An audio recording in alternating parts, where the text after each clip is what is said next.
La différence, c'est que je me considère pas tout puissant. L'univers ne peut pas faire sans nous et je peux pas faire sans l'univers. Chaque un du tout est en tout et tout est en chacun du tout.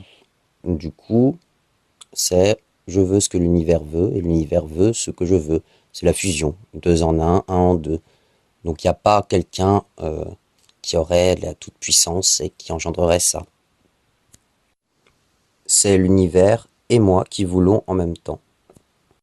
En fait, justement, c'est tout le contraire de tenter d'aller contre la nécessité. C'est justement s'abandonner à la nécessité, contrairement à ce qu'on fait tous les jours. C'est s'abandonner à la causalité universelle. C'est donc être vraiment le soi. Le soi est complètement en fusion avec l'univers. Donc ça permet ça. En général, ce qu'on veut essayer de faire quand on fait de la télékinésie, c'est se dire, bon, je vais essayer dans ma tête, d'imaginer l'objet bouger dans ses moindres détails. Et donc, en gros, faire le travail de l'univers. Ce que je disais, c'est qu'en général, en télékinésie, on se dit, bon, il faut calculer en gros dans sa tête une image de l'objet se déplaçant dans les moindres détails. Et en gros, ça, c'est le travail de l'univers, c'est le travail du tout. C'est se considérer comme tout puissant.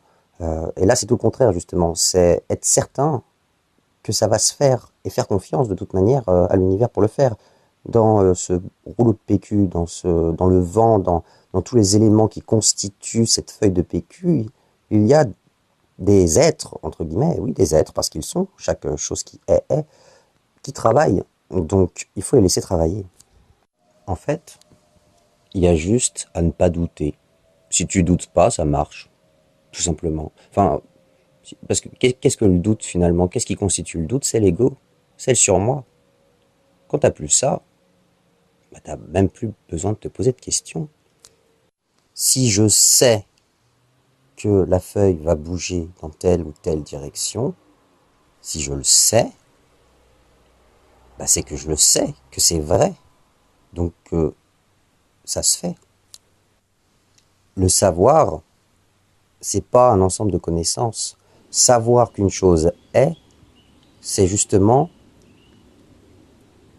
baigner dans le vrai. C'est être dans le vrai. C'est ne pas douter. En réalité, le soi, il est depuis toujours en fusion avec l'univers. Il est le tout. Et le tout est en lui, lui est dans le tout.